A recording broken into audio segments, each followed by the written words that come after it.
영광의 부분은 여러분이 굉장히 중요한 부분이고 막 클라이막스다 나는 그렇게 생각이 되어지거든요. 그래서 세 번째 정말 우리가 하나님께 예배 드리고 영광 돌리는 것. 이것이 얼마나 중요한 것인가. 예배의 핵심이 뭐냐면은 자기를 잊는 게 예배예요. 내가 누군가를 예배하면서 나를 생각합니다. 이건 예배가 이미 아니죠. 그래서 우리 예배 드리다 보면 뭐 다른 거 생각나잖아요. 잡념이 들잖아요. 기도할 때. 그럼 그 순간 기도는 깨지고 예배는 깨지는 거예요. 그래서 평소에 예배는 뭐냐? 자기를 잊는 거예요. 내가한테 무슨 일이 일어나도 이게 중요한 게 아니에요. 왕 대신 그분이 중요한 거죠. 이게 예배예요. 우리는 자칫 잘못한 예배를 축복의 수단으로 생각합니다.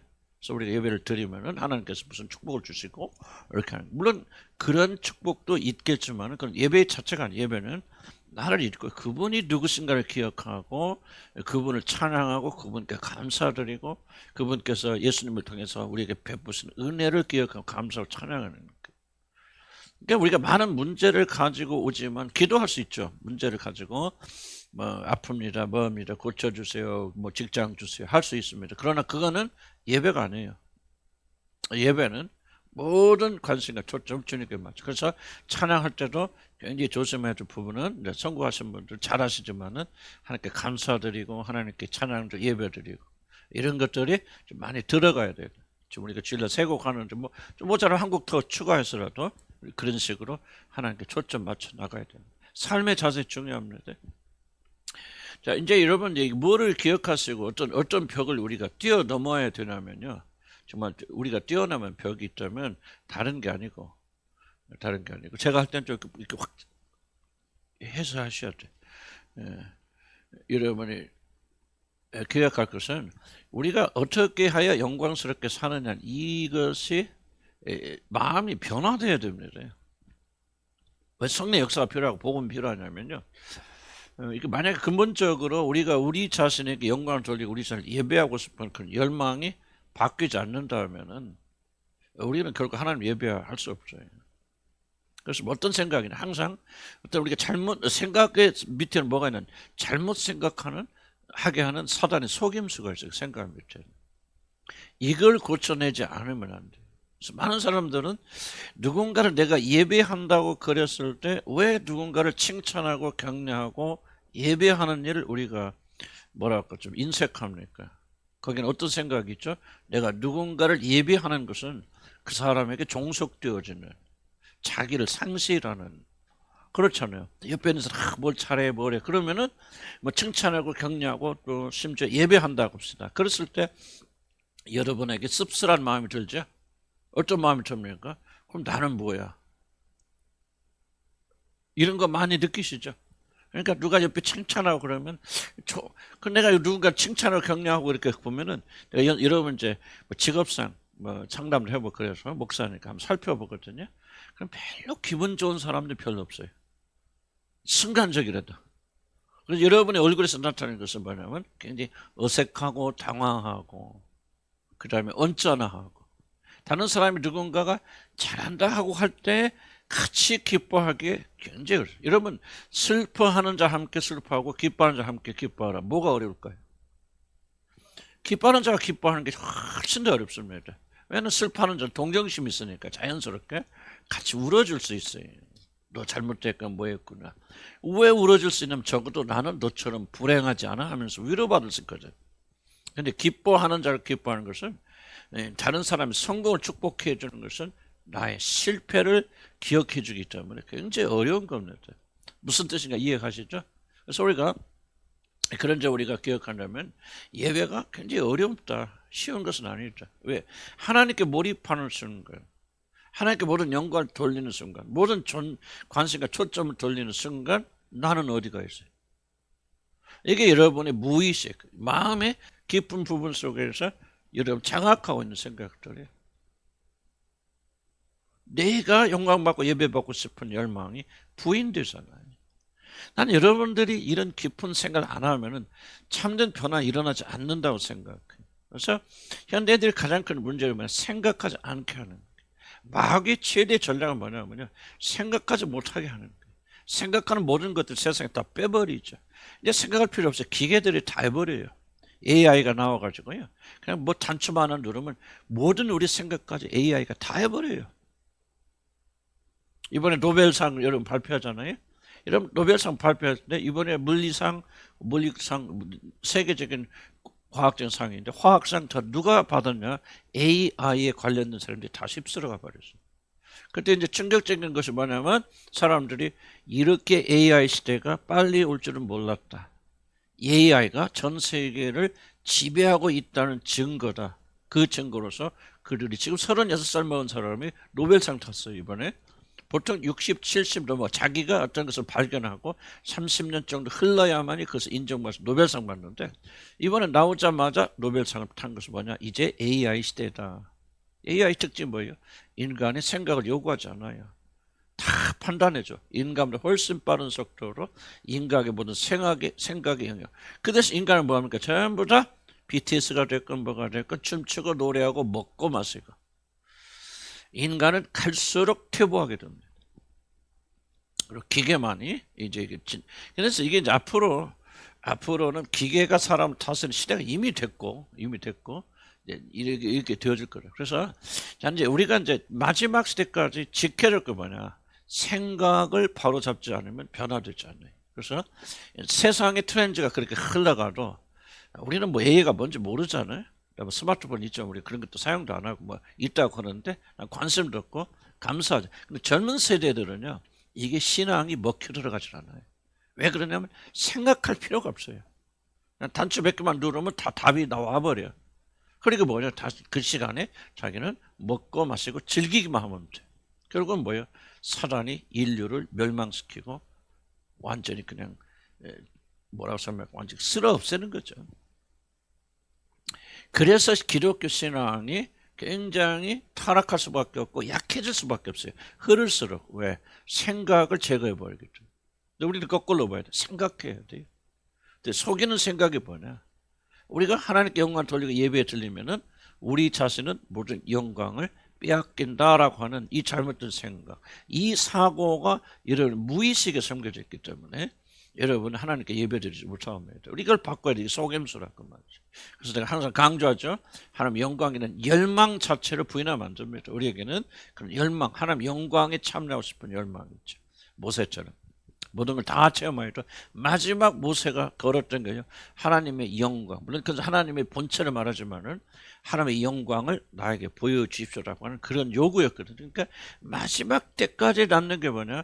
바로 영광에 대한 그런 부분이에요. 예배에 대한. 그럼 그 영광을 우리가 받을 수 있는 길은 뭐냐?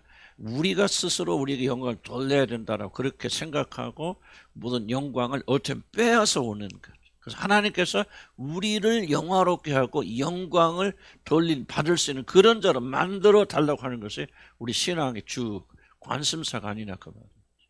난 여러분들이 이 부분, 이 세 가지 지금 영역들은 이건 예외가 없어요. 믿음이 좋건 구원 받건 안 받건 이러면 이 부분에서 나는 자유롭다. 아까도 저도 좀 상대적으로 자유롭다는 얘기지. 내가 온전히 자유롭다 그런 게 아니에요. 나도 먹을 거 없고 떨어져 보세요. 예수님처럼 40일 동안 금식을 해보세요. 내 눈이 어떻게 돌아갈까? 난 다시 돌아갈 거예요. 그건 해결한 거 없어요. 그러나 우리 예수 그리스도 안에서 우리가 그 문제의 어떤 그런 해결을 우리가 받는 것이 우리로서는 그런 게 없단 말이에요. 그래서 영광을 돌리는 본능을 우리 제거할 수 없지만은 그 영광, 나는 그래서 우리는 영광을 추구해야 된다 그게 믿어요.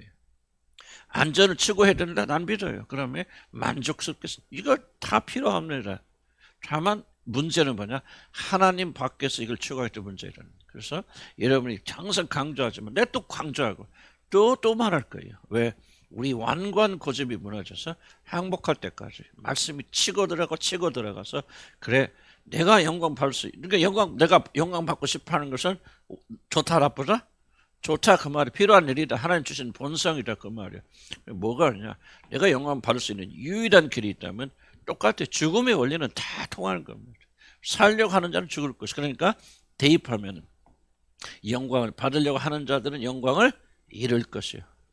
영광을 다 내려놓고 포기하고 자기 영광을 다 내버리고 이제 하나님의 영광을 추구할 자들은 영광을 얻게 되어질 것이다. 아멘. 그래서 우리는 영광스럽게 되는 유일한 길이 뭐냐? 하나님의 영광을 집중을. 그래서 하는 예수님 말하는 게 뭐 하죠? 예배하고 하나님 다만 하나님 경배하고 그를 섬기라. 하나님께 예배. 뭐 하는? 그럼 하나님께 예배하는 뭐예요? 자기를 잊어버려야 돼요. 자기 영광을 내려놔야 돼요. 죽어야 돼요. 나는 우리 가정이 회복되는 굉장히 중요한 길목의 이 죽음의 원리.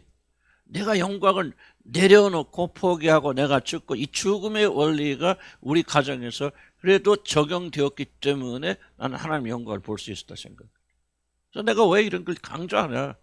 나는 내 삶에서 이런 체험을 했기 때문에 난 여러분 자신 있게 누가 뭐래도 나는 말할 수 있다는 거. 어떤 심리학도 어떤 것도 해결하지 못했던 것들을 바로 이 하나님의 놀란 은혜 가운데 무조건 타고나게 되는 게 아니더라. 하나님 다 해주셨지만 그 아래에 뭐가 있느냐. 이 성경에 가르친 중요한 원리들이 하나님의 은혜 안에서 이루어졌더라. 죽었단 말이지. 뭐에 죽었다? 내 영광, 내 성공. 그래서 하나님께서 이것을 꺾으시기 위해서 수십 년을 뭐를 꺾으신 거예요? 실패를 통해서, 낮아짐을 통해서 뭐예요? 내 성공에 대한 열망. 세상에서 성공하고 내 이름을 높이고 내가 이름을 영광을 받으려고는 이 모든 것들을 하나님께서 고난을 통해서 지속적으로 부숴 나가셨기 때문에 그 나중에 뭐예요? 하나님의 그 열심에 항복한 거죠. 그래서 뭐하겠노? 지금은 완전하진 않죠. 완전하진 않지만은 내 마음속에 내 영광이 아니라 하나님의 영광을 추구하게 돼요. 그렇게 되어지니까 뭐예요? 내가 참 영광스럽게 변하더라. 왜 이렇게 엉뚱하게 살아나? 왜 이렇게 지식 없고 지혜가 없이 그렇게 살아? 내 영광을 추구하니까 추구할수록 여러분 영광을 잃어가는. 물론 여러분 이걸 아무리 말해도 거듭나서 성령이 여러분에 거하지 않는 분들은 별로 실감이 안 날 거예요. 그러니까 그렇게 할 수 있는 능력을 갖지 못할 거예요. 그래서 그냥 그래 집에 조금 노력하다 해야 역시 안 되네 이게 아닌가 봐 하고 그냥 다시 돌아오고 다시 돌아오고. 그러나 거듭나 살아생이 계신 자들은 지속적으로 뭐 해야 된다고 그죠? 우리 앞에서 배웠죠. 우리 인간의 큰 문제 중 하나가 뭐예요? 뭐의 부족? 훈련의 부족. 훈련해야 돼요. 훈련해서 이것이 뭐예요? 우리가 거룩한 습관이 되어지면 그때부터 열매가 맺히지. 거룩한 습관이 안 되면 열매가 안 맺힙니다. 그러려면 뭐부터 바꿔? 생각부터 바꿔야 돼요. 그래서 지속한 내가 가장 영화롭게 되는 것은 어떻게 해야 내가 가장 영화롭게 된다? 하나님을께만 집중하고 하나님께 예배드리고 하나님의 영광을 추구해요. 하나님께 영광을 돌리고자 열망으로 가득 찰 때 하나님만 그렇게 가볍게 얘기합시다. 우리가 하나님 영화롭게 한다고 하나님 영화롭게 되나요? 그거 아니죠. 하나님 우리가 영화롭게 안 해도 영화로우신 분이에요. 영광스러운 분이에요. 우리의 영광을 필요로 한다, 필요하지 않는다? 전혀 필요하지 않습니다. 이게 하나님이에요. 근데 왜 그 하나님께서 우리더러 나에게 영광을 돌리라? 그렇게 말하십니까? 그래서 바로 이 일을 통해서 하나님이 자기 영광을 우리에게 나눠주시는 거예요. 이런 오해를 풀어야 돼요, 여러분들이. 내가 하나님께 영광을 주면 내 영광을 빼앗긴다? 나는 초라해진다? 형편없는 사람이 떼어진다? 아담과 이브가 그랬잖아요. 사단이 속인 게 뭐야? 너 이거 선악과 먹으면요? 어떻게 된다고 했어요? 눈이 띄어져서 하나님처럼 될 거야. 그러니까 하나님께서 그 좋은 것을 감추고 있다. 너무너무 너희들한테 좋은 거기 때문에. 그거 먹기만 하나님처럼 되어. 그러니까 하나님처럼 되어서 동등해질까 봐 하나님한테 숨기고 있는 거야 하고 하나님 오해하게 만든 사단이. 그러니까 많은 자들이 이게 여러분 사단이 여러분 창세기를 이해하지 못하면 성경 전혀 이해하지 못합니다. 사단은 여전히 오늘도 우리를 유혹하죠. 또 하나님께만 하나님 그럼 네 삶은 뭐야 도대체? 네 영광은 어디로 가는 거예요? 매일 하나님께 예배하고 경배하다가 아유 참 초라하다야. 너도 좀 높임받고 존경받고 믿음 줬다 소리 듣고 성공했다 소리 듣고 너도 좀 사람들께 영광받고 칭찬받고 격려받아야 될 거 아니야. 이게 좀 사단이 아담과 이브에게 주었던 유혹 그대로를 지금도 오늘도 우리에게 적용하고 있죠. 근데 그게 속임수죠. 왜? 우리는 누구든지 내게 영광을 돌리라 하면 영광이 와집니까? 있는 영광도 달아납니까? 있는 영광도 달아나게 되죠, 여러분들. 그럼 우리가 영광스럽게 되는 길은 뭐예요? 하나님께 초점 맞추고 하나님께 영광을 돌리는 길이에요. 그런데 이게 거듭나야만이 깨달아지고 성령의 역사야만 실감나더라고 말이에요. 그리고 그걸 깨닫자마자 변하는 것이 아니고 하나님께서 우리가 살고 있는 잘못된 것을 지속적으로 내가 성공에 매달린다 내 영광을 위해서. 그러면 하나님께서 그걸 가능 놔두시겠습니까? 그 우상을 하나님께서 뭐 하십니까? 부수시죠. 그러니까 우리는 뭐예요? 하나 아무리 부숴도 우리는요, 부수자마자 또 새로 사다 놔. 나는 우리 인간이 그런 것 같아. 더 좋은 거 사다 놔. 더 비싼 거, 더 튼튼한 거. 한 지난번에 다리가 약해서 부러졌으니까 이번에는 막 다리, 농담 같지만 나는 진짜 이런 거, 이게 인간 같아요. 그래도 하나님 말씀, 하나님 선택한 자들은 기어이 하나님 이기십니다. 기어이 하나님께 부수셔요. 그래서 깨지고 나서서 70이 되면은, 아, 그렇구나. 하고 깨닫게 되는 거죠. 그러기 전에 깨달으면 얼마나 좋을까. 그래서 우리가 기도하는 거예요, 하나님. 이 완고한 고집을 무너뜨리세요. 그래서 하나님은 우리에게 고난을 달라고 기도하는 거예요. 그래서 돈이 없는 게 감사한 거예요. 돈이 있었으면 다 안 변하고 하나님 영광 초점 안 맞춰져요. 깨닫지 말. 나도 박하면서 미국에까지 가서 박사하고 하다가 내가 왜 돌아왔지 그때 좀 견디고 할까? 근데 하나님이 나는 박사하면 안 돼. 나는 박사가 되면은 여기 오지도 않지. 오지도 않을 뿐만 아니라 교만해져서 그렇지 않아도 교만한데 미국에 가서 박사하고 탁 가고 막 이게 막 박사 써가지고 막 붙이고 금으로 해서 붙이고 다니니까 나는 그런 사람. 이현수 목사 생각하면서 참 우리 여기 와서 한 9년 동안 어쩜 고생했거든요. 나는 그때 생각 굉장히 가슴이 아파요. 왜? 여기 와 있을 친구가 아닌데 왜 여기 와? 나는 굉장히 보기 싫었어요. 아버지로서. 난 굉장히 싫었어요. 이현석 목사가 거기 와서 8년, 9년 여름 성경에 좋기도 하고 본인은 뭐 굉장히 고통의 시간이 어둠의 시간이었어요. 그 본인이 모든 게 다 막히고 뭐 막힌 건 아니지만 어쨌든 간에 그 길로 가야 되는 그래서 굉장히 좀 뭐 한국에 오니까 아는 사람들 못 들어서 뭔가 좀 갇혀 있는 그런 시간을 보냈어요. 나는 아버지로서 굉장히 그 시간이 가슴에 아프고 그냥 지나간 추억 생각하면 안쓰럽고 왜 얘가 와서 고생했나. 그러나 잘 들어보시기 바랍니다. 그렇게 낮추시고 꺾으셨기 때문에 그가 겸손해져서 오늘날 이현석 목사 된 겁니다. 뭐 세상적으로 유명하지는 않지만 그러나 뭔가 하나님 그렇게 사모하는 마음이 열정이 어디서 일어나는가. 여기 와서 마천동 그래서 어떤 분들 만나서서 정말 그분을 굉장히 많이 고통하면서 여러분 알지 못하는 여러분 자녀들 보통이 아니잖아요. 하면서 정말 자기 무기력, 무능력 아무리 해도 변하지 않는 아이들의 모습을 보면서 허탈감, 실패해서 이런 것을 거의 10년이나 시간을 보냈어요. 이게 바로 그가 광야의 시간을 겪었죠.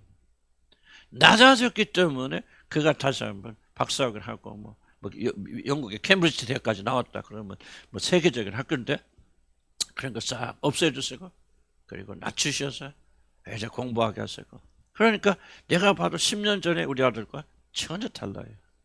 무엇의 결과인가? 고난의 결과예요, 여러분. 이거는요 세상에 박사학위 하고 대학교 교수하면서 얻을 수 있는 게 아니에요. 낮아져야 돼요. 고난 당해야 돼요. 어려움을 당해야 돼요. 그래서 우리가 나중에 보면 고난 당함이 참 되게 유익하다. 저는 내가 그릇 행했지만 이제는 내가 주의 법도를 사랑하고 주의 법도를 지키는 사람이 되어지는 거 아닙니까? 그러니까 저와 여러분에게 이 고난이 없다면 어려움이 없다면요. 그럼 도대체 어려움을 통해서 뭘 하는가 알아야 돼. 이런 우상을 부서지는 거거든. 그런데 왜 우상을 또 새로 세우냐 그 말이에요. 두 가지 방법밖에 없어요. 길밖에 없어요. 첫째는 뭐예요? 거듭나지 않아서 하나님의 영이 거하지 않는 사람이니까 이 사람들은 죽었다 깨나도 우상 섬기다 끝날 것이다. 교회에 앉아있어도 그 사람 마귀 자식들이에요. 거듭나지 않고 하나님 영이 없는 그러나 거듭나도 영이 없었죠. 그게 완관 좀 어리석음 아직도 섞고 있는 무엇을 위해서 기도하는 이걸 부숴주시도록 완고하고 완악한 몸을 이런 미워해야 돼요. 여러분 자신을 미워하기까지 나는요 옛날에 그는 예수님 제자들이나 해당되는 것이지 어떻게 자기 자신을 미워하면 미워하지 않으면 따라하지 못한단 말이냐. 그런데 나는 요즘 난 그렇게 기도하거든요. 요즘 내 자녀에서 아직도 죽지 않으려고 발버둥 내 모습을 보면서 미워하고 증오하고 나 이거 싫습니다. 주님 이런 나를 죽여주십시오. 주님 내 안에 이런 아직도 이런 게 남아있다는 게 난 너무나도 싫습니다. 아마 여러분도 그런 마음도 가지고 있을 것 같아요. 그냥 죄 자체가 아니라 그런 자신의 자아와 육신을 미워하면서 증오하기까지 주님을 사랑하지 않으면 여러분 능히 그의 제자가 되지 못하는 거예요.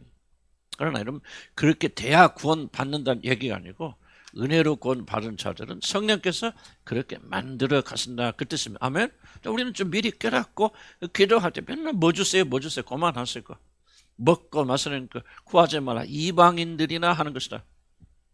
우리 하나님의 자녀들은 먼저 그 나라와 그 일을 구하라. 그 나라와 그 일이 무엇입니까? 우리가 배우고 있는 것들이거든. 그래서 오직 주님만 열망하는 사람들. 이게 예배예요. 그렇게 되어지면 여러분이 영광스럽게 변하는 거예요. 꼭 세상에 성공해서 영광스러운 거예요. 뭐 내가 죽었다 깨난다 할 때 뭐 내가 뭐 지금 뭐 몇만 명 아니잖아요. 그렇지만은 나는 그분의 영광을 알고 있고 기뻐하고 즐거워 감사하고 이 영광이 내 주로 흘러나가기 시작하니까 얼마나 기쁘고 감사합니까? 나는 여러분들이 그렇게 되길 바랍니다. 그래서 하나님 영광을 보시고 그래서 좋은 방법이 나는 주님께 주시는 게 아침에 다른 기도하지만 목회도 나는 위해서 기도하지만 아침 1시간만큼은 내가 하나님께 초점맞아 그분의 영광을 바라봐야 돼. 그분의 영광을 찬양해야 돼. 그분의 선하신가 아름다우신가 그분의 광대하신가. 나는 모르지만 조금이라도 이렇게 영광스러운데 진짜 내 눈을 열으셨어요. 그 하나님의 예수님 이렇게 기도하잖아요. 하나님 내가 창세전에 아버지와 가졌던 이 영광을 내게 주시옵소서. 이미 나를 영화롭게 하셨어요. 그러니까 뭐 그 하늘나라의 영광이라는 것은 이 세상 것과 비교도 되지 않는 거잖아요. 그러니까 우리가 그렇게 구하고 차고 나가면은 여러분 영광스러운 존재가 되어지는 거예요. 그러니까 세상의 걱정과 근심으로 해방되어 나가는 거고 누가 여러분을 욕하고 비난하고 그래도 웃을 수 있는 것이고 여러분 삶의 자유함이 있는 거 아니에요? 자유함이 있으니까 그렇게 여러분을 괴롭혔던 그 상처 과거의 상처를 다시 경험하지 않게 해서 지속적으로 무의식적인 활동을 하는 게 얼마나 우리들 영광 가로막고 있습니까? 그럼 하나님의 영광을 나는 그 이동욱 목사님 얘기했지만 정말 충격적인 그런데 내 인생 어떤 데서 큰 획을 그은 하나의 만남이거든. 그래서 자꾸 만나게 하신 것 같아. 암 3기 자기 와이프로 암 2기야. 그러면 암 3기 암 2기가 만나서 살면 어떻게 삶을 살겠어요? 우리가 일생 동안 주니까 헌신하고 봉사해. 그 사모님도요. 다리가 몇 번 부러서 지금 철로 다 바꿔 다녀. 그렇게 고난과 고통하시고 아버지 남편은 성교만 미쳐 돌아다니고 그런 상황에서 어떻게 살겠습니까? 가보니까 웃음꽃이 끊어지질 않아요. 기쁨과 평강과 희락이 끊어지지 않아요. 그 집에. 막 웃어는 거예요. 내가 그거 보면서 굉장히 치유가 무엇인가를 굉장히 충격적으로 다시 한번 생각하게 되는 거예요. 그리스도의 모습이 무엇이냐고. 물론 그런 기도 열심히 해서 맴새 처리하고 90세 된 할아버지가 지금도 지금도 밤새 나가서 처리하고 금식하죠. 그리고 뭡니까 또 선교사들 지금도 90세 얼마쯤 보니까 놓고 할아버지한테 그들 선교사를 훈련시키고 계셔. 90세 할아버지가. 이게 영화로운 거 아니에요? 영광스러운 거 아니에요? 그냥 돈이 있을까 없을까 말할까 뭐할까 우리 자식 없고 뭐가 그럴까 나는 왜 그래 우울로 그냥 뭔 영광이 어디 갔어요 여러분 얼굴에. 다 그런 건 아니지만 뭔가 좀 나는 게 크게 잘못됐다. 윤리적 도덕적 이슈만 매달려서 나는 음란하잖아 방탕하잖아 나는 남자 손 한번 안 잡아봤어 나는 살면서 거짓말 해본 적 없고 도둑질한 거 없어요 나는 여러분 그거는 하나님 나라에서 아무것도 안 해요. 하늘나라 가보서 다 도둑놈들 다 창녀들인데 하나님 나라에서 그게 문제가 됐다면 어때 도둑놈 창녀들이 그 나라에 들어갈 수 있겠어? 못 가지. 근데 하나님 나라는 어린아이처럼 발전하는 자들 그분의 영광 초점 맞죠. 이게 하루아침에 되는 거 아니에요. 하자 해서 되는 거 아니에요. 그러나 성령 이끝을 받아서 이제 적어도 훈련은 해야 돼. 제발 말 좀 참으라 그 말이에요. 무슨 말? 죽겠어요 말 좀 그만하라 그 말이에요. 이게 힘들어요. 저게 없어요. 뭐가 없어요. 여러분 발표시켜. 내가 발표를 왜 안 시키냐고요. 다 그런 건 아니죠. 그렇게 하지 말아요. 뭔가를 하소연하고 뭔가를 알려달라고 뭔가 책임 전가하고 뭔가 내가 이렇게 사는 건 내 잘못이 아니야. 과거에 아직도 여러분에게 그러니까 여러분에게 영광이 보이지 않는 거예요. 하나님께 초점 맞추세요. 그분의 능력이 여러분 건져주실 것이고 그분의 인자와 자비하심이 여러분 죽음의 자리에서 이렇게 세우실 것입니다. 그럼 여러분을 구원하는 자를 알지 못하면 그분에게 초점 맞지 않으면 누가 와서 여러분을 건져주시겠습니까? 영광스럽게 살아요. 아멘?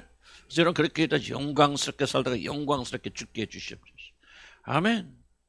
마지막 전는 순간에 나는 이제 영화로운 나의 아버지에게 집에 간다.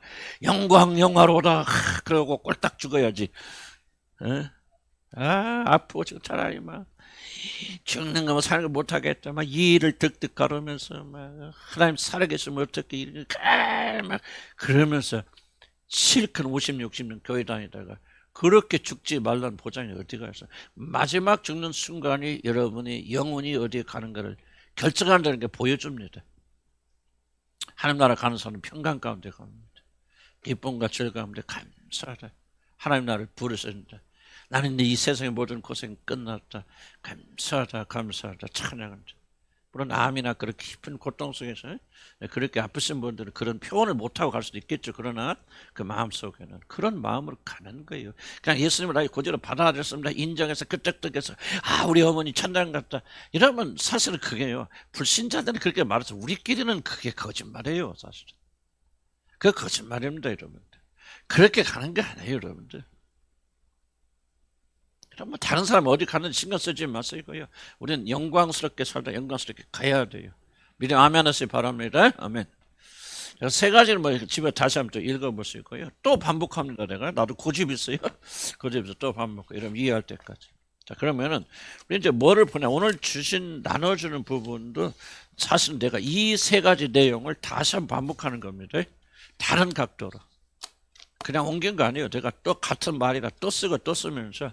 그래서 이건 좀 놔두고요. 좀 여러분 무엇을 여러분 보시냐면 그럼 인간이 문제가 도대체 무엇인가? 현대인의 문제가 무엇인가? 그래서 이걸 알아야 그 다음에 이걸 어떻게 이것이 어떻게 적용되는가? 인간이 가지고 있는 문제 무엇인가? 돈 문제인가? 물론 돈 문제 크죠. 굉장히 중요합니다. 1번 순서가 중요한 건 아니지만 현대인들이 가지고 있는 가장 큰 문제. 이 문제의 뿌리가 무엇인가? 이걸 뿌리로 말하는 거죠. 그렇죠? 문제가 무엇인가? 첫째, 나는 현대인이 가지고 있는 가장 큰 병은 고독이다. 외로움이다. 이건 큰 질병입니다. 고독은. 혼자 있는 게 외로운 거 아니고 혼자 있는 것이 고독이 아니죠. 고독은 현대인들이 앓고 있는 가장 큰 질병 중에 하나. 이렇게 표현하면 좀 반대하시는 분도 있을 수 있겠고 저도 그 반대하는 분을 의견을 제가 거부하는 거 안 해요. 그러나 현대인들이 가장 겪는 큰 문제 중에 하나는 간과되고 있는 문제 중에 하나는 고독이라는 거죠. 이 고독이 현대인들의 중심적 핵심, 외로움이 핵심적 문제다. 자, 현대인들이 괴롭히는 가장 큰 질병이 있다 하면은 그것은 고독이라고 불리는 외로움이다. 그래서 고독사란 말을 많이 들어보셨겠죠? 그렇지만 하여간 자신을 포함한 절대 다수의 사람들이 자신의 외로움과 싸우고 있다는 사실을 잘 인식하지 않습니다. 왜냐하면 고독은 굉장히 수치심과 연결되어 있기 때문에 많은 분들은 자기 자신이 외롭다는 사실을 잘 고백하지 못합니다. 인정하지 못합니다. 수치스럽기 때문에. 돈이 없다 그런 것은 수치스럽지 않을 수도 있죠. 생각 같이 해서 그럼 나는 고독해. 아무 친구도 없어. 내 주위에 아무도 없어. 나 혼자야. 굉장히 고백하기 어려운 그런 것입니다. 자, 특히 가족들로부터 분리되어 사는 소위 1인 가족 유행처럼 현대인들의 트렌드가 우리나라뿐만 아니라 지금 우리나라 보세요. 인구는 줄어가는데 아파트는 늘죠. 참 이해가 안 되는 게 물론 빈집도 많이 있어요. 그런데 왜 그렇게 아파트들이 많아집니까? 그렇죠. 1인 세대가 많아지기 때문에. 그리고 1인 세대 우리나라는요. 10평 안 돼요. 전부 혼자 살아도 30평이요. 죽어도 30평. 이런 식으로. 그러니까 아파트가 많이 늘어나고 있고 아파트 가격이 오르고 있는데 이제 이게 끝나면 이제 아파트가 떨어지겠죠. 어쨌든 그거는 아파트 가격이 관심은 아니니까.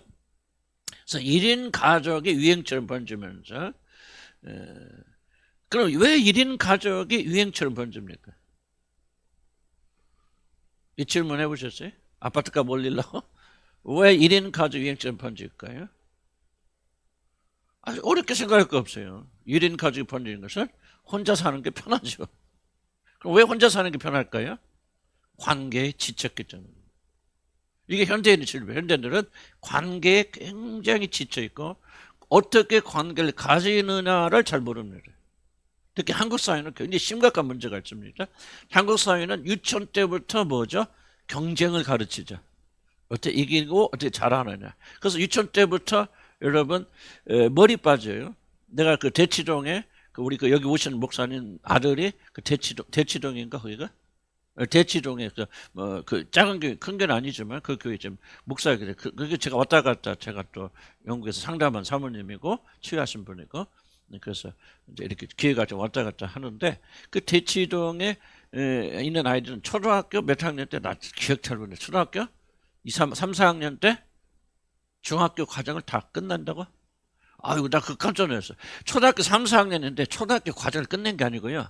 초등학교 3학년, 4학년 때 중학교 과정을 다 끝내야 이게 대치동 수준이래. 그또 대치동 애들은 굉장히 착하대. 말썽 피는 애들이 없대. 사고 안 일으키는데 왜? 공부만 하니까 애들이 굉장히 순진하대. 그런 또 장점도 있다. 어쨌든 그러니까 초등학교 3학년, 4학년 때 중학교 수준을 난 대치동 안 가길 너무 잘했다. 감사 마음도 생기더라. 그러니까 뭐예요? 한국 사회가 초경쟁 사회. 왜 약이 안 났습니까? 왜 결혼 안 하려고 약이 안 났습니까? 이 경제에서 이길 자신이 없기 때문에. 자기들은 그런 식으로 애들 기르지 못하고 그런 식으로 기르지 못하면 아이들은 자식들은 뭐예요? 패배자가 되는데 왜 내가 패배자가 될 것을 알면서 낳습니까? 이게 일본 원인이에요. 우리나라 인구 문제 이건 해결 안 됩니다. 절대로. 왜냐면 이거 못 바꾸거든요. 경쟁은. 성공주의가 우리나라의 1번의 목표인데 이 성공주의를 바꾸어야만이 이러면 애들이 탄생해요. 안 돼요.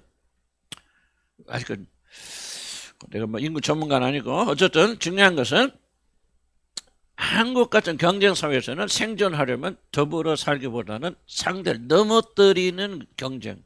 그래서 한국 사회는 초경쟁 사회. 교육끼리 경쟁하는 거 보세요. 무섭게 경쟁하잖아요. 교육끼리. 전도 왜 전도합니까? 사실은요. 일본에 숨어있는 원인이 경쟁이에요. 그럼 왜 전도합니까? 교회 숫자. 사실 이게 다는 아니겠지만은 제가 부인할 수 없는 많은 숨어있는 이유는 교인의 증가, 비교, 경쟁 이런 걸 우리가 자유롭다 한국 사회는 할 수 없다. 또 특별히 오늘 뉴스는 트렌드가 뭡니까?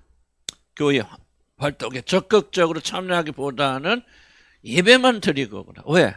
관계 상처를 입어요. 가정이 올바르지 못합니다.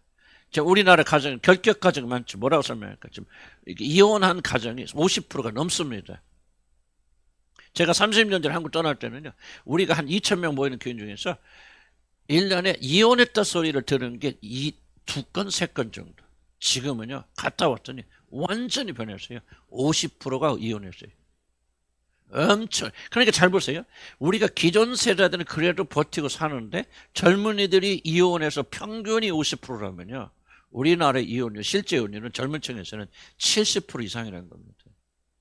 그래야 50%가 맞아 떨어지거든요. OECD 국가에서 가장 이혼율. 이번에 또 1등가 또 있잖아요. 자살 다시 1등 회복했어요. 감사한 일인가. 어쨌든 이게 우리나라 사회를 이해를 하셔야 돼요. 여러분 신앙을 이해하려면. 왜? 여기에서 여러분 길러졌기 때문에 우리는 믿건 안 믿건 뭐가 되냐? 바로 개인화되었다. 그래서 요즘 뭡니까? 코로나가 됐으니까 코로나 때문에 전부 집에서 뭐예요? 스마트폰 넣고 텔레비도 요즘 잘 안 본다고 그러잖아요. 방에 들어가면 옛날에 텔레비 한 대 있어. 그럼 텔레비로 다 모이는데 지금 그런 거 없대요. 전부 우리가 스마트폰이 됐건 뭐가 됐든 헤어져 버리게 되어지는 그런 현상이 일어나고. 왜? 한마디로 말하면 그게 뭐냐? 편하다는 거예요. 편하죠? 관계하면 복잡해. 힘들어져. 관계 속에 들어가야 돼. 그래서 개인주의화가 되어졌다. 이 배달 문화 그냥 부수면 안 됩니다. 경제적인 차원도 있지만 배달 문화 핵심은 뭐 이제 사람들이 모이는 곳에서 어울리면서 식사하기 싫다는 거예요. 나 혼자만. 그래서 점점 이 세계는 어떻게 되냐? 고립화되고 있다. 근데 문제는 이런 개인주의가 당장 편하지만은 인간의 영혼에 고독이라는 가장 심각한 질병을 만듭니다. 제가 고독이라는 것을 질병으로 붙인 것은 심리학자들도 그렇게 보기도 하고요. 저는 좀 그런 영적 차원에서 그렇게 보기 때문에 동의하지 않을 수도 있지만은 어쨌든 영혼의 고독이란 가장 심각한 질병을 만든다. 이 세상에 홀로 버려졌던 절망과 이러한 외로움을 이기기 위하여 현대인들은 스마트폰과 같은 중독에 빠지는데 이러한 중독이 더욱더 일반화되고 있다는 사실은 우리 사는 사회 심지어 교회조차도 고독의 심각한 문제에서 벗어나고 있지 못하다는 거예요. 그 스마트폰. 어떤 분들은 뭐 스마트폰 보는 것도 하나님 예배의 형태다. 물론 스마트폰으로 예배 드린다고 해서 여러분 잘못될 일은 없죠. 그러나 우리 주일날 모여서 공동체가 이 공동체 의식이 하는 거예요. 그러니까 뭐예요? 내가 은혜는 받지만은 사람들하고 어울리기 싫다. 어울리면 뭐니까 상처. 가족에게서 받았던 상처가 다시 우러져 나오니까 나는 그 상처 안 받을 거야. 그래서 스마트폰으로 끝내버린다. 은혜는 받고 헌금 보내지만은 이게 사회적인 트렌드야. 그 트렌드 뿌리는 뭐냐면은 그건 상처에 있다는 거야. 개인주의와. 그래서 우리는 여러분이 정신 건강뿐만 아니라 실제적으로 몸의 건강에 얼마나 치명적인 영향을, 이런 뭐 통계가 나오죠. 그래서 혼자 사시는 분이 결혼해서 사시는 분보다 평균 수명이 6년에서 7년, 거의 10년 정도의 차이가 난다. 장수 국가의 특징이 뭔지 아십니까? 장수 국가는 여러 가지 음식이 다르기도 하고 또 운동도 하고 다르지만 장수 국가의 굉장히 중요한 특징이 하나가 있습니다. 뭐죠? 식사할 때 반드시 모여서 자주 한다. 지중해 가면 그냥 탁 놓고 그냥 뭐 반찬 먹을 거 없어 다 와서 어울려서 먹는다. 그래서 노화를 막는 가장 중요한 것 중에 하나가 뭐냐면 사람들과 어울려 사는 식사. 어떤 데 노화가 급격하게 혼밥이라고 하나? 혼자 먹는 밥을? 혼밥이 노화의 가장 큰 주범이래. 응? 은혜 받는 건 관심 없고, 그 혼밥, 아이고, 저거 혼밥 먹지 말아야겠다. 이름도 골치 아프긴 하지만 내가 설명을 해드리는 게, 혼밥은 노화에 결정적 영향을 가져옵니다. 이건 사회주의 학자들의 공통적인 연구 결과입니다. 지금 뭐를 말하고 있냐? 우리 사회는 점점 고독을 향해 가고 있고, 이것이 가져다는 엄청난 피해가 뭐냐? 개인주의와 자기사랑, 그리고 뭡니까? 중독으로 빠져나간다. 여러분, 그걸 강조하는 거예요. 여러분이 인간이 가장 큰 명을 준 것은 고독은 인간 본질의 영역에서 일어나는 매우 심도 깊은 문제이기 때문에. 왜 그럴까요? 하나님 우리를 창조하실 때 어떻게 살았습니까? 하나님 삼위일체 공동체 하나님이 창조하셔. 그 하나님이 인간을 다른 사람과 어울려 살도록 창조하셨어요. 공동체 개인으로 홀로 살도록 하는 거예요. 그래서 성경 보면 우리의 형상을 따라 우리의 모습을 따라 우리가, 그래서 항상 하나님은 것은 나가 아니고 우리라는 개념이 공동체 개념이에요. 그래서 그런 하나님이 공동체적인 하나님이 공동체의 어떤 그런 존재하는 그 공동체적인 존재를 우리를 창조하셨기 때문에 여러분이 공동체를 벗어나고 고독하게 되면 가장 심각한 질병, 존재적인 질병에 걸립니다. 여러분 이걸 굉장히 심각하게 생각하세요. 왜 우리가 우리 공동체를 굉장히 강조하는가? 왜 사람들하고 어울리는 걸 굉장히 신앙의 중요한 척도로 보는가? 이것이 여러분 존재와 연결됐기 때문에. 여러분 혼자 홀로 있고, 물론 하나님과 고독은 경건한 의미의 고독이 있고 창조적 생산적인 의미의 고독이 있어요. 그거는 여기서 지금 설명 안 되죠. 일단은 병적인 고독으로 들어가게 되어지면 여러분 하나님과의 관계는 절대 발전하지 않습니다. 그리고 공동체가 어울리는 것에 실패하면은 여러분들의 신앙은 절대 성장하지 않습니다. 여러분은 굉장히 중요한 얘기입니다. 물론 성품에 따라서 어떤 사람은 잘 어울리게 하고 어울리는 것이 조금 더 저도 굉장히 소극적인 사람이고 잘 어울리기 좀 어려운 사람이고 그렇게 해요. 그렇긴 하지만은 의도적으로 이 공동체에 대한 그런 것을 여러분이 확고하게 세워나가지 않으면은 여러분 굉장히 신앙이 잘못되어 나갑니다. 그래서 홀로 하나님과 관계하는 이 시간이 굉장히 중요하죠. 핵심입니다. 중심입니다. 그러나 이것이 공동체 관계 속에서 표현되지 않는다면은, 그래서 여러분 공동체 교회 어울려야 되고 청소를 하건 같이 섬기든 뭐라 하든 사람들 어울려야 되고 이해하게 되고. 여러분 와서 교회 가서 한마디도 안 하고 침묵하고 간다. 여러분 그거는 굉장히 큰 정신적인 뿐만 아니라 영적인 문제를 가지고 있는 사람들은 그러니까 매일 이 문제에서 떠든다 이걸 말하는 게 아니죠. 그건 굉장히 잘못된 거예요. 지금 내가 가르치는 것은 사실 어울리는 게 아니지. 이거는 말하는 것이고 이거는 도구지요. 그러나 친구로서 또는 서로 나누는 이 공동체 의식을 여러분이 잃어버리면 영혼의 굉장히 중요한 부분을 잃어버린다. 그래서 현대인의 가장 큰 질병이 뭐냐? 고독이라는 질병이고 외로움이라는 질병. 근데 그 사람이 혼자 이렇게 해서 뭐 고독하지 않다. 그럼 얼마나 좋겠어요. 그런데 그 사람 굉장히 고독을 느낍니다. 왜? 안 느끼는 건 이상해요. 하나님 공동체적인 존재를 만들었기 때문에 나라고는 존재하는 나의 개념에서 이해할 수 있어요. 우리라고는 개념 속에서 나는 존재는 뭐라는 개념 속에서? 우리라는 개념 속. 우리에서 내가 떨어져 나오면은 그 사람은 고독의 문제 걸리게 되고 심각한 정서적 문제 일으키게 되어집니다. 물론 성격상 쉽지 않은 분들 계세요. 그러나 여러분 그걸 극복해야 돼요. 고독의 질병에 빠지면 안 된다. 고독의 질병이 이제 어떻게 이어지는가 하는 것은 뒤에 가서 또 설명을 좀 자세히 좀 드릴 수 있겠죠. 그런 기회가 있겠지만은 일단은 우리가 이거를 굉장히 심각한 문제로 인식하는 게 굉장히 필요하죠. 왜 우리는 교회는 아까도 계속 강조하지만 윤리적 도덕적 이슈만을 문제로 생각해서 내가 음란하지 않아, 도둑질 않아, 내가 뭐 나쁜 곳에 가지 않아, 뭐 저녁에 뭐 춤추러 뭐 술 먹고 그렇게 하지 않아, 그럼 나는 거룩하다고 착각하고 있죠. 그렇지 않다는 거죠. 그리스도인으로서 중요하게 여기는 질병들이 있고 문제가 있고 하나님과 관계 속에서 현저하게 보세요. 보세요. 나는요, 그 사람들과 어울리지 않고 사람들과 나누지 않아도 난 하나님 뜨겁게 사랑합니다. 그럼 여러분 다시 한번 질문 던질게요. 하나님 여러분 주신 가장 큰 계명이 무엇입니까? 마음을 다하고 뜻을 다하고 성품을 다하고 목숨을 다하여 주여 하나님을 사랑하고 그 다음 뭐예요? 내 이웃을 내 몸처럼 사랑하라. 그럼 여러분은 하나님이 여러분 주신 가장 중요한 계명의 반절을 실천하지 않고 불순종하고 있으면서 어떻게 여러분은 하나님과 관계가 좋다고 말합니까? 그게 바로 착각이죠. 그게 바로 뭐예요? 자기 혼자 자기에게 도취되는 거죠. 나 혼자 예배하고 하는 무슨 황홀경에 빠졌는데 그게 신앙이에요. 그래서 사실은 기독교 역사상에 가장 기독교 해악을 준 것 중에 하나가 좀 표현이 그런데 이점도 있고 장점도 있지만 사실 그렇게 해악을 준 운동 중에 하나가 수도원 운동이에요. 물론 수도원 운동이 우리에게 공헌한 것도 굉장히 많이 있고 그걸 우리가 인정해야 되지만은 그럼에도 불구하고 고립되고 홀로 있는 것의 경건의 표준으로 삼는다면 굉장히 잘못되진 거죠. 그래서 여러분의 신앙의 척도는요, 여러분 홀로 있을 때 결정되는 게 아니에요. 물론 그 시간 중요합니다. 그래서 하나님과 나와의 고독의 시간을 가지면서 이 고독을 통과하지 않은 사람은 공동체 속으로 못 들어가요. 왜 그럴까요?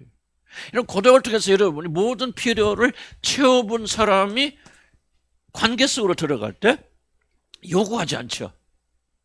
이해가시죠? 난 배불러. 나는 만족하고 나는 안전하고 나는 모든 높임 받을 필요가 없어. 그러니까 그때부터 그 사람은 비로소 뭐가 가능하죠? 내어주는 것이 가능하죠. 나 배고파, 불안해. 나 좀 너한테 높임 받아야 되겠어. 그럼 내어줄 수 있습니까? 빼앗아 와야 됩니까? 빼앗아 와야 되죠. 그러니까 관계는 깨지는 거예요. 그러니까 이런 하나님과 관계 속에서 저런 열망이 채워진 사람들은 그다음 뭐 해야 됩니까? 순종하고 나가야 돼요. 고독은요. 그래서 내가 왜 질병이라고 말하냐. 고독 안에 계속 머물러 있고 혼자만 젖고 혼자만 자라는 사람들은요. 굉장히 파괴적인 사람, 결국은 그 사람 무너지게 돼 있습니다. 그래서 나는 여러분에게 왜 기도하지 말고 막 기도하지 말라 그 말이 아니고 기도하지 말라 오해하지 마시고요. 왜 기도하는 시간이 여러분의 중요한 시간임에도 불구하고 여러분의 전부가 되어서는 안 되느냐.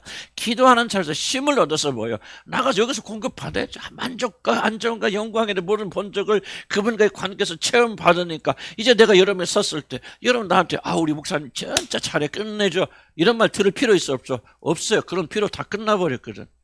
그러니까 나는 여러분을 의식하지 않고 하나님 앞에서 하나님의 영광을 드러나기 위해서 발버둥 칠 뿐이에요. 이런 비유 맞출 것도 없죠. 옛날에 눈치도 많이 봤는데 지금 눈치 볼 필요가 없다. 왜 내가 눈치 봤을까? 저 사람들 날 인정해줘야 돼. 사랑해줘야 돼. 영광 돌려야 내가 만족하네. 그럴 필요가 전혀 없어요. 나는 하나님께 영광 돌리는 건 충분하고 그 영광 돌림으로 인해서 내가 체험받는다면 왜 내가 여러분을 구원? 그러니까 나는 여러분이 순수하게 하나님 내게 주신 은혜를 나눠주러 가는 거죠. 또 여러분들 뭡니까? 여러분들 하나님으로 모든 걸 충만하게 받았기 때문에 관계 속에 나갈 때 요구하는 게 없어요. 목사님 나 좀 들어주세요. 알아주세요. 내가 이렇게 형편 이래요 뭐예요. 그러니까 호소할 필요가 있다 없다? 없다는 거예요. 이미 채워졌으니까. 그러니까 뭔가 하나님 내게 베푼 은혜를 나누죠. 간증하죠. 이걸 통해서 다른 사람을 채워주는 일격사 일어난단 말이에요. 그러니까 건강한 거죠. 그래서 이 두 가지 잘 기억하셔야 돼요. 하나님과 가지는 고독의 시간 충분히 가지시기 바랍니다. 고독을 의미를 모르는 사람은 결코 공동체에 나가서 살 수 없다 그 말이에요. 그러나 고독의 의미를 깨달은 사람은 공동체에서 들어가야 돼. 섞어야 돼요. 여러분 군계 일하게 안 해요. 그건 착각입니다. 여러분의 영수는 어디서 나타나고 여러분 겸손은 어디서 나느냐. 내가 사람 속에 얼만큼 섞일 수 있느냐. 아직 섞이지 못한다면 무언가 이런 심각한 문제를 가지고 이걸 여러분 깨달으시고 인정하시고 무엇이 거룩한 습관 그래서 오시는 분에게 안녕하세요 인사를 하고 물어도 보고 하고 나는 아빠 여기 엘리베이터 탈 때는 전도는 못하지, 뭐 누군지 모르니까 그렇긴 하지만 될 수 있으면 인사하고 와서 뭐 있으면 아우 얘기 이쁘다 뭐다 몇 살 돼서 뭐세요, 또 나이 드시면 뭐 어디 가세요 뭐세요. 왜 자꾸 섞으려고 그럽니까? 나는 굉장히 고독을 좋아하는 사람, 난 사람 싫은 사람이에요. 하지만은 하나님의 말씀에 순종해요. 그래서 고독의 문제가 가장 심각한 거예요. 그래서 우리 공동체로 태어났기 때문에 연결을 상실하면 안 된다. 고독. 자, 두 번째, 자기 사랑. 고독의 문제 해결 안 된 분들은 자기 사랑을 넘어가는, 물론 다 그렇지만은 디모데서에서는 바울은 인간 고통의 가장 큰 주범을 자기 사랑으로 본다. 이는 매우 정확한 판단이라고 저는 그렇게 생각합니다. 개인주의화는 놀랍게도 자신의 안전에 확신을 빼앗아갑니다. 왜? 자기 안전은 누군가가 자기보다 더 큰 존재가 자기를 지켜줘야 되거든요. 이게 안전이잖아요. 나 스스로 확보할 수 있는 게 아니죠. 그렇기 때문에 뭐 공동체를 의지한다기보다도 하나님 공동체를 통해서 우리가 격려해서, 아까도 이영희 자매한테 얘기했지만 뭐 혼냈잖아요. 왜? 이빨 빼면 큰일이잖아요. 그 일을 왜 이야기 안 합니까? 같이 기도하면 하나님께 도와주시고 이걸 통해서 우리 영의 자매를 이해하게 되어지고. 그런데 여러분이 그거를 안 한다면은 어떤 현상이, 그러니까 우리가 하나님 없이 다른 사람 도움 없이 살 수 있어요 없어요? 없습니다. 물론 우리가 다른 사람을 의지하라는 말이 아니에요. 의존하라는 말이 아니죠. 그러나 다른 사람과 어울려 살고 서로 격려하고 인정해주고 도와주는 이런 공동체적인 삶이 없다면 우리는 존재할 수 없는 거예요. 그래서 만약에 이것을 부인하고 여러분이 홀로 있는 고독의 삶으로 들어가게 된다면 이제 뭐예요? 자기 사랑으로 바뀌어요. 완전히 굳어질 수밖에 없다. 개인주의는 놀랍게도 자신의 안전에 대한 확신을 뺏어가지고 공동체 없으니까. 우리는 공동체 사랑을 통하여 서로의 부족함을 채우며 살도록 그렇게 창조되었는데 이것을 무시하고 경쟁에서 승리하기 위하여 다른 사람을 무시하고 자신에게만 집중하니까 오직 돈 나올 때는 뭐 표현이 좀 그렇지만 돈 나올 때는 그것밖에 없어. 그러면 거기만 바라보게 되어 있죠. 무슨 뜻이 이해가세요? 나를 건지고 할 수 있는 것이 나올 것은 거기밖에 없다면은 거기에 집중하게 될 터인데 하나님과 공동체, 그냥 공동체 의미는 뭐예요? 하나님께서 공동체를 통해서 우리 이루어가고 격려하시고 채워주시는데 이것을 막아버리고 부인하게 될 때는 오직 남은 건 나밖에 없죠. 그러니까 믿을 건 나밖에 없기 때문에 나 쓰러지면 다 쓰러져. 이게 자기 사랑의 굉장히 중요한 출발이 됩니다. 왜 우리는 자기에게 집중하는가? 하나님을 믿지 않고 공동체를 믿지 않기 때문에 나 쓰러지면 다 죽어. 그러니까 내가 잘 살아야 돼. 내가 건강해야 돼. 내가 모든 걸 알아야 돼. 자기에게 과도하게 집중하는, 여기서 말하는 자기 사랑, 병적 자기 사랑, 자기 집착에 빠지게 되어집니다. 이해가십니까? 무슨 말입니까? 그러니까 하나님을 인정하지 않고 공동체, 그래서 고립 속으로 들어가게 되어지면은 그 사람 반드시 뭐게 되냐? 이런 자기 사랑의 강렬한 열망에 빠지게 됩니다. 나는 이제 심리를 해서 알기 때문에 우리 교인들도 보면은 저 사람 저게 나와, 저게 나와서 있어 뭐 하는 걸 내가 추측할 수 있는 것은 뭐냐면은 고독과 홀로 있고 어울리지 않는 사람은요 자기 사랑이 굉장히 강력한 사람, 자기 생각, 그래서 말씀도 안 들어갑니다 그 사람들한테. 자기 보호 자기가 너무 강력하기 때문에요 자기를 열 수가 없어요. 하나님의 말씀에 대해서 열지 못합니다. 그냥 은혜 받는 치하지만 뭐서 자기 보호 본능, 그 자기 쉘이라고 하죠. 자기 껍질 속에 아주 간단하게 자기를 두르고 있어요. 아, 이게 진짜 나는, 여러분도, 여러분 가운데 그런 몇 분도 경험해 보면요. 아주 칼 들어갈 틈도 없어요. 근데 그 원인이 뭐냐? 고독이에요, 고독. 자기밖에 없어. 자기 믿을 사람밖에 없어. 자기 위에는 신뢰할 사람 없어. 그러면 자기만을 보호해야 돼, 자기가. 누가 보호 못해? 하나님도 안 해. 내가 보호해야 돼. 그럼 얼마나 자기 사랑, 자기 애착이 강해지겠냐. 이해가십니까? 그러니까 이걸 자기 사랑 허물려면은 물론 이제 이게 인간적인 노력으로 안 되겠지. 우리 그리스도의 이타적인 사랑, 그분께서 우리 내어주신 이 사랑이 우리가 강건해야 되지만은 결국은 앞에서 말하는 고독과 자기 사랑은 이제 밀접한 관련이 있다. 현대 사회가 보세요. 지금 고독하고 혼자만 밖에 있습니까? 그거 아니잖아요. 얼마나 이기적이고 자기중심적입니까? 싸우는 거 보세요. 나도 우리 아빠도 좀 후진대 살아서 그런지 모르겠지만, 그 애들도요, 막 70세, 80살 노인한테 이 새끼야, 뭔 새끼, 막 문자 그대로요. 20몇 살 먹은 애한테 이 새끼요, 막. 지금 보통이에요. 우리 의정부만 그러지 나 모르겠어요. 우리 아파트만 그러지.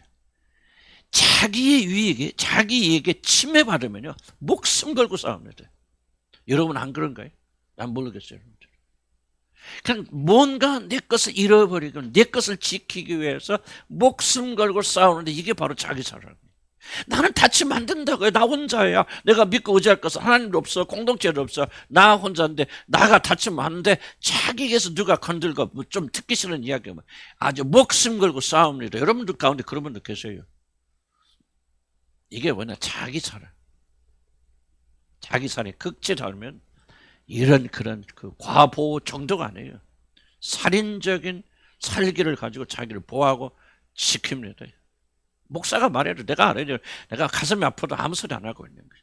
무슨 말이죠? 공손히 받는 사람이니까 뭐가 탁탁 쏘는데 아주 칼같이 쏘아요. 자기들은 모르지. 너무 자연스러우니까. 안타깝다. 자기 사랑, 자기 보호가 아주 극에 달아있기 때문에 그렇다. 이게 바로 중요한 겁니다. 이것이 바로 여러분이 삶에서 고통당하는 원인이에요, 여러분. 말세에 고통하는 때가 이르니 뭐요? 자기를 사랑하며. 여러분 이 하나님의 말씀을 여러분 계시의 말씀을 가볍게 얘기하면 안 됩니다, 여러분.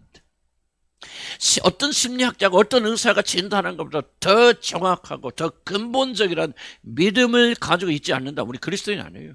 그리스도인들은 우리 모든 것의 최종적 권위를 하나님의 말씀에 두는 사람이 그리스도인들이에요. 그럼 이 말이 정확합니다. 말세에 고통하는 때가 이르니 자기를 사랑하며. 그러면 여러분의 삶에 있어서 고통당하고 어려운 것은 과거 때문에 그래요? 환경 때문에 그래요? 여러분의 자기 집착, 자기 사랑 때문에 그래요. 그렇죠. 물론 그것이 더 강화되는 게 있어서 과거의 상처들이 역할을 한 것은 맞을 수 있어요. 그러나 그것 자체가 문제가 아니에요. 그것들로 인해서 여러분이 자기 사랑, 자기 보호가 강력하게 있다.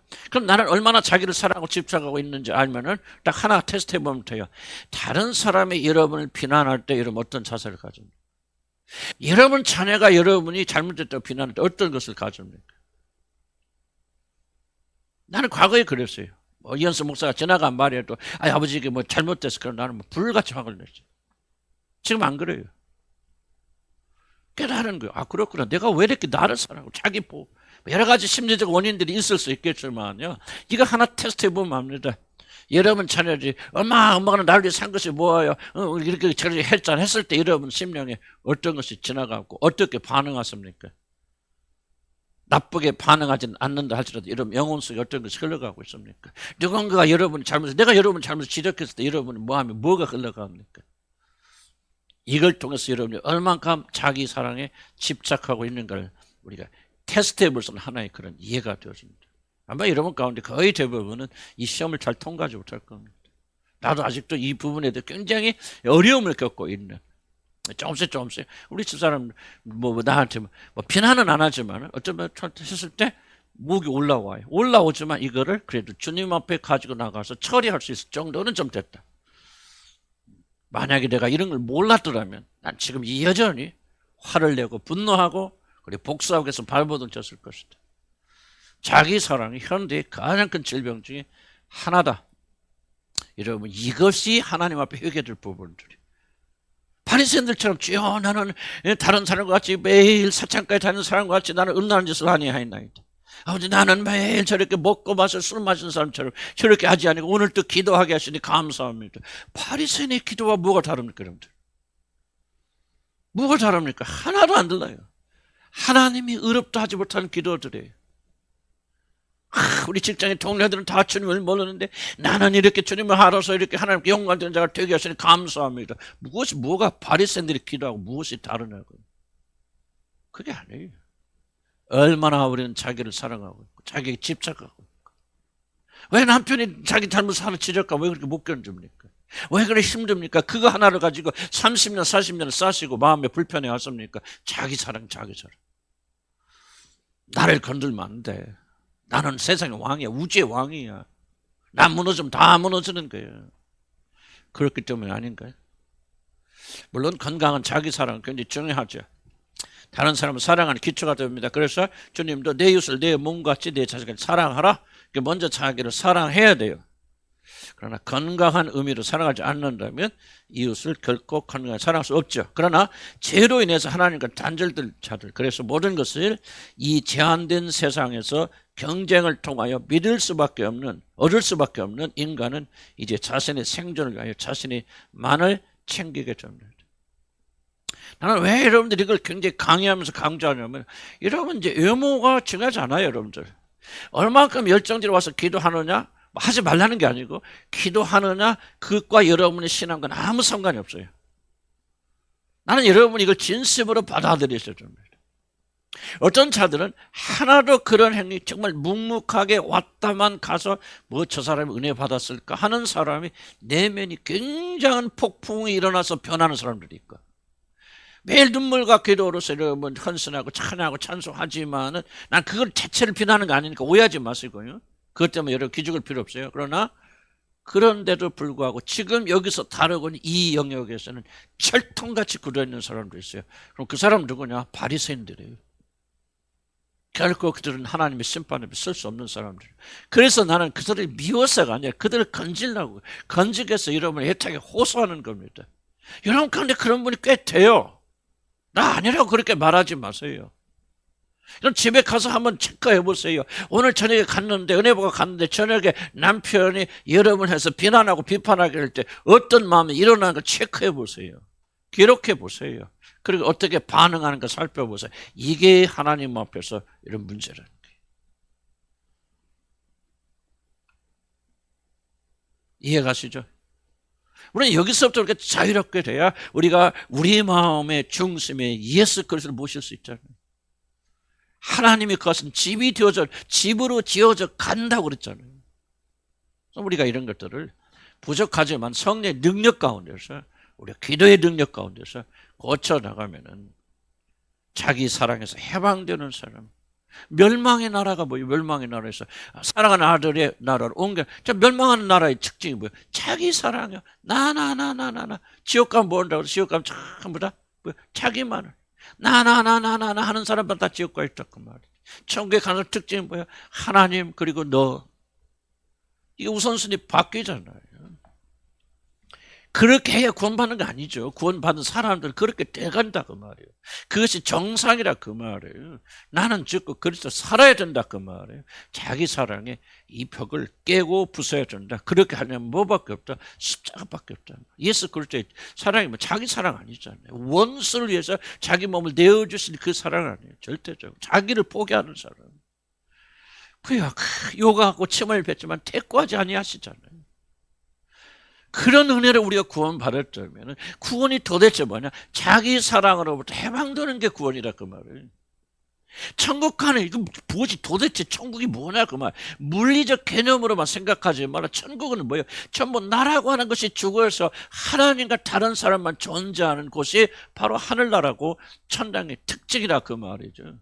예수 그리스도가, 내가 뭐라잖아요. 하나님 나라가 눈을 너희 가운데 임하였다. 예수님과 함께 하늘나라에 임했다는 게 도대체 무슨 뜻이냐? 이런 사랑의 나라가, 자기 희생과 헌신의 나라가, 죽음의 나라가 예수 그리스도와 함께 믿는 자들의 영혼 속에 마음속에 임한다는 거야. 아멘. 그래서 더딜 수는 있겠지만은 참으로 거듭난 자들은 어떻게 한다는 거죠? 자기 죽음의 길을 걷게 된다. 그럼 자기 죽음은 뭐? 자기를 부인하라는 말은요, 뭐 나는 없어, 나 자신을 부인하라, 그 뜻이 전혀 아니에요. 어떤 자기를 부인하라는 거죠? 자기 사랑에 가득 차서 자기만을 살려고 발로는 이 자아가 십자가에 못 박히지 않으면, 구원받은 사람의 특징이 그거라 그 말이죠. 그렇게 소원해서 이런 걸 가지고 기도하시라 그 말이에요. 먹고 마실 거 위해서 기도하지 마시고요. 잘 먹고 잘 살잖아요. 그죠? 잘 먹고 잘 살이 안 살아요. 살잖아요. 밥 없어서 굶는 사람 하나도 없잖아요. 우리 때는 없어서 굶었어.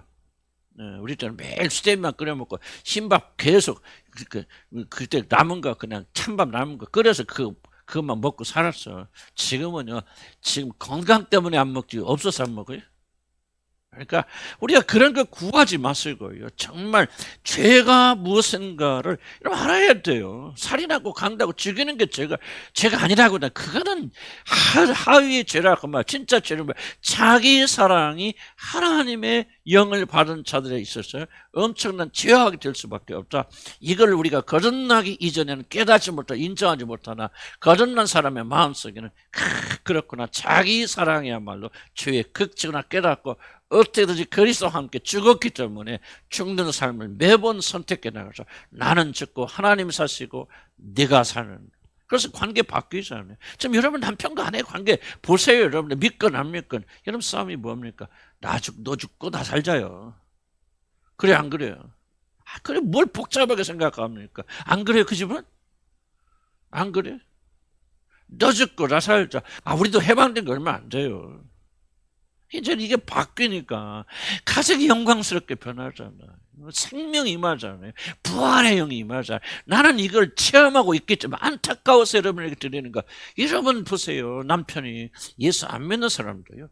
어쩔 수 없이 한계는 있겠지만은 그러나 이런 죽음의 길을 걸어갈 때 그 일을 통해서 여러분이 영광 받으시잖아요. 그러면 여러분은요, 좋은 남편, 좋은 아내 있어서 정말 행복하고 살았던 사람보다 더 큰 면류관을 받을 수 있어요. 믿지 않는 남편을 가진 아내들이 정말 여러분 하나님의 영광을 그 어려운 환경에서 드러내고 있잖아요. 그러나 뭐가 되어도 반드시 안 되더라 말에 아무리 순종하려 해도 뭐가 하기 전까지는 자기 사랑에 대한 열망이 죽기 전까지는 안 되더라. 그래서 그 영이 그렇게 사시는 분의 영이 여러분 안에 거시고 그 영이 우리 안에 충만해야 돼요. 그래서 우리가 그 일에서 기도하는, 그러면 우리가 할 수 없는 그 일을 할 수 있다 그 말이에요. 아멘. 쭉 내립시다.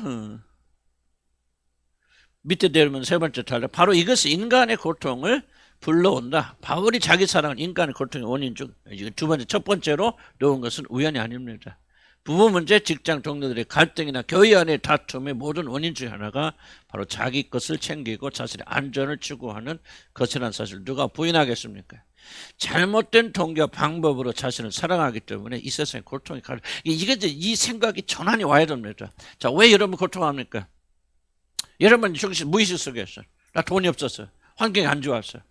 좋은 부모 만나니 뭘 배우지 못해요. 전부 환경 때문에 여러분이 이런 고통을 당한다고 말하는데 이게 바로 뭐냐? 성경의 권위를 인정하지 않는 거죠. 성경의 권위는 뭐라고 말합니까? 너희가 너 자신을 사랑하기 때문에, 자기 사랑이 너희 중심이 되기 때문에 너희는 고통을 당한다 이렇게 말하는 거예요. 자, 근데 심리학이 설명해 주는 거예요. 왜 우리가 인정합니까? 상처를 받았어. 그러니까 뭐가 생겨? 나는 절대로 다시는 상처를 경험하지 않으니까 자기 보호의 본능이 강력해지잖아요. 자기 보호의 본능이 강력해지니까 자기를 보호하기 위해서 만드는 모든 이것들이 결국은 인생의 문제를 일으키죠. 지금 성경 말씀하고 맞아 틀려요?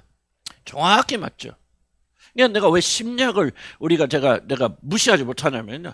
심리학 자체가 하나님을 말하는 게 아니지만 우리가 하나님을 아는 자들 각대에서 보면 심리학은 결국은 하나님의 말씀이 옳다는 결론에 들어가서 없겠다. 그럼 우리 믿는 자들은 이 하나님의 말씀의 절대적 권위를 인정하고 생각 바꿔야 된다. 자, 내가 고통하는 이유가 무엇입니까? 내를 지나치게 사랑해 나를 보호해서 다시는 이 고통을 겪지 않고 죽지 아니하리라. 여러분 뒤에 이제 오늘 나눠준 것도 있습니다만은 여러분 예수님이 죽음을 정복하신 것이 뭐예요? 그러니까 어떻게 정복하셨어 죽음을? 나오자 히브리서 하는 것. 무엇으로? 죽음으로 죽음의 세력을 잡은 자 곧 마귀를 멸하시고. 무엇으로? 죽음으로. 그러니까 죽음을 극복하고 정복하고 마귀를 멸할 수 있는 방법이 뭐라는 거예요? 죽음이죠. 그러니까 잘 들으세요. 이 마귀가 있는데 마귀가 우리를 파괴하는데 예수님이 승리하셔서 예수님의 능력으로 이겨 아멘 믿습니다. 그래서 그 믿음이 여러분을 마귀에게 여기서 건져주는 게 아니에요. 이게 바로 여러분이 성경을 오해하는 거예요. 이게 지식이 구원해 준다고 그렇게 착각하고 있는 거예요. 그래 사단이 있지만 예수 그리스도 십자가에서 죽으시고 그래서 사단이 멸망해. 그래서 우리는 예수님이 승리해서 아멘 할렐루야. 여러분 그게 아니에요. 여러분 그거는 여러분 거기에서 끝난다면 그 믿음은 미신에 불과합니다. 중요한 거 뭐냐? 그 사실 믿어야 되죠. 믿고 그다음 중요한 거 뭐예요? 그럼 어떻게 그리스도께서 죽음을 없애하셨습니까? 무엇으로? 죽음으로. 그럼 그 다음에 어떻게 해야 돼요? 우리가 죽음으로 들어가야 돼요. 그런 자들만이 그리스도께서 자신의 죽으심으로 죽음을 멸하시고 죽음의 권세 잡은 사단을 멸하신 승리를 여러분이 만끽할 수 있어요. 자, 보세요. 적어도 복음적 교회에 다니시는 분들 중에서 예수 그리스도의 죽으심과 부활함이 마귀를 멸하셨다고 그렇게 믿지 않는 자가 몇이나 될까? 나는 거의 다 복음적 교회 다니고 들었으면 예수 그리스도의 죽으심으로 부활하심으로 마귀를 멸하시고 승리하셨다는 사실을 난 주일학교 아이들도 다 알리라고 생각해요. 근데 중요한 점은 그들 중에서 몇 명이나 실제로 승리하는 삶을 삽니까? 모르겠죠. 그러나 나는 극소수라고 생각합니다. 10%가 될지 10% 미만이 될지 몰라. 그러나 예수 그리스도가 죽음을 이기서 승리했다는 사실을 믿고 고백하는 자 중에서 그 승리를 누리는 자들은 극히 적다. 왜 그렇게 적을까? 물론 믿지 않았어도 그렇겠죠. 그러나 믿는다는 전제하에 내가 말할 수 있는 결정적인 내가 발견한 게 이거예요. 왜 그들은 승리하지 못할까? 죽으려 하지 않기 때문에. 주님이 들어가시는 그 길을 그대로 가지 않아요. 죽어야만이 예수의 죽음으로 성취한 승리를 이루고 이런 맛볼 수 있는데 나는 죽음의 길을 들어가지 않으려고 그래요. 자기 사랑, 자기 보호, 자기 죽음의 길을 들어가지 않아요. 그렇기 때문에 부활의 능력을 여러분 맛보지 못하는 거예요. 결국 그 사람은 믿지 못하는 것이죠. 나는 이걸 여러분이 정말 깨달았으면 좋겠어요. 깊이 깨달았으면 좋겠어요. 나는 기독교의 그 진리를 가르치는데 나는 여러분 이단을 가르칠 수 없고요. 나는 여러분 주술을 가르칠 수 없어요. 여러분이 주술이 뭡니까? 없어. 예수 그리스도가 죽으시고 부활하심으로 마귀의 모든 것을 이기셨다. 그러므로 우리가 믿음만 가지고 마귀야 물러가라. 가난해 마귀야 귀신아 물러가라. 병마야 물러가라. 우리 때로는 우리가 싸울 그럴 필요도 있겠죠. 그러나 그렇게 하면 자동적으로 가난이 물러가고 병이 낫고 여러분 걱정과 근심 끊어가고 여러분 자녀가 구원받는다라고 하는 것이 그렇게 믿고 항하는 것이 주술이에요. 과거 여러분 다 그렇게 했어 안 했어요? 나도 그렇게 했죠. 뭐 기름 부심 받고 능력이 임하면 홀라당 다 변화됐어요. 실패한 모든 목사들 또 와서 그냥 은혜 받고 기름 부심 온전히 막 빌리그램이나 뭐 그런 뭐 능력자가 되어져서 막 그렇게 해서 온 세계를 뒤집는 사람이 되리라 그렇게 믿고 나도 그렇게 추구했어요. 근데 나중에 발견하니까 거짓이고 사단이 속임수란 깨달아서 안 해요. 핵심은 뭐가 있느냐? 여러분의 의지적 결단했어요. 그 사실을 믿고 나도 죽음으로 들어갈 거냐? 들어가지 않을 거냐? 죽음으로 들어간 자들만이 건짐마저 구원받아. 뭐 나는 가정 얘기하는 게 조금 난 자세한 얘기. 내 안에서 일어난 일은 바로 이거였거든요. 우리 가정이 결정적으로 변하게 된 우리 아내에게도 똑같이 일어났겠지만은 나에게 일어났던 일이 뭐냐? 이 죽음의 길을 걸어가기로 결정. 지금까지 나는 뭐 했어요? 살려고 내가 살려고 상대를 죽이려고 해왔단 말이에요. 내가 의도했건 의도하지 않았건 인식까지 못했던 내 안에는 뭐예요? 나를 사랑하고 나를 보호하고 내가 잘 돼야 돼. 너 죽어? 너 괜찮아? 그런 생각을 우리는 다 가지고 있다 그 생각이 돼요. 그렇게 살아왔어요. 예수 그리스도가 죽으셨다 부활하셨다 나 의심 없이 믿었어요. 예수 그리스도가 죽고 부활하심으로 모든 마귀의 권세를 깨치서 나 의심 없이 믿었어요. 계속해서 가정을 파괴하는 귀신아 물러가라 싸워서 안 무는 것도 일어나지 않아요. 그때 내가 깨달아서 아 그렇구나. 문제는 거기 있는 게 아니고 내가 죽음의 길을 가야 된다. 그때부터 침묵을 기도하고 간구했어요. 침묵하기 시작했어요. 그내 마음속에 계속 기도했던 게 책임 전가하지 않게 너 때문에 내가 잘못했다. 뭐가 실패했다. 책임 전가하지 않게 해주시오. 그리고 옳은 것도 말하지 않는 주님 힘을 주시오. 어떤 때는 되기도 하고 안 되기도 그러나 점점 나를 변화시켜 주셨어요. 어떤 상당한 부분 속에 승리하게 만들어서 그때 뭐가 부활의 역사 일어나는 거예요. 그때 가정이 변화되는 거예요. 그때 하나님의 놀라운 축복이 우리 가정에 부어지는 거예요. 나는 철저히 깨달아요. 잠깐 하나님께서 믿음 없는 우리들을 도우시기 위해서 그런 주술적인 믿음도 들어주실 때가 있어요. 그러나 잘 들으세요. 그분께서 가신 그 길을 동일하게 걷지 않으면 그분께서 성취하신 승리를 여러분 절대로 맛보지 못합니다. 아멘. 이게 어려운 거예요. 여러분 알아요. 그게 얼마나 고통스러워. 그래서 여러분 안 가는 거예요. 그 길을. 맨날 뭐합니까? 내가 이렇게 실패하는 것은요, 내가 믿음이 없거나 내가 또 그 길을 선택하지 않아서 그런 게 아니에요. 목사님도 아시잖아요. 우리 가정이 얼마나 어려웠는지, 그때 우리가 얼마나 가난해서 서러움을 당했는지, 우리 어머니 아버지 죽으시고 얼마나 내가 놀랬고 했는지. 무슨 말 하고 있어요? 내가 이렇게 사는 건 너무나도 당연한 거예요. 고치려고 하지 마세요. 그런 말이거든요. 난 여러분들 대부분이 여기에 걸려있다고 생각해요. 그 길로 들어가세요. 하면 죽음의 길을 들어가세요. 그러면 홀로 가는 거 아니에요. 주님이 함께 동행하십니다. 함께 갔습니다. 그분이 여러분과 같이 걸어가서 그 죽음의 골짜기를 통과해 주셔요. 사망의 음침한 골짜기로 다닐지라도 내가 두려워하지 않을 것은 뭐예요? 죄의 지팡이 막대기가 나를 지키십니다. 그 다음 뭐예요? 그 다음 뭐가 나와요? 왜? 시편 23편도 몰라? 주께서 내 앞에서 뭐예요? 상을 베풀어요. 자, 보세요. 주께서 내게 베푸신 상이 어디서 나와? 언제 나와? 세계적으로. 죽음의 골짜기를 통과한 다음에 주께서 내게 상을 베푸시니, 나의 목전에, 원수의 목전에 상을 베푸시니. 그래서 다시 내게 부족함이 없으리라. 오늘 우리 문제가 뭐예요? 사망의 골짜기를 통과하지 않고 뭐야? 하나님께 상만 거창하게, 그것도. 이게 주술이다. 그런 식으로 기도하지 말라 그 말이에요. 그런 식으로 믿지 말라 그 말이에요. 그런 식으로 기대하지 말라 그 말이에요. 주술이 무서운 게 뭐냐면은, 주술을 행했을 때 직접적인 저주보다 더 무서운 게 뭐냐? 이런 사고가 여러분 지배하고 있는 게. 깨서야 돼, 부숴야 돼.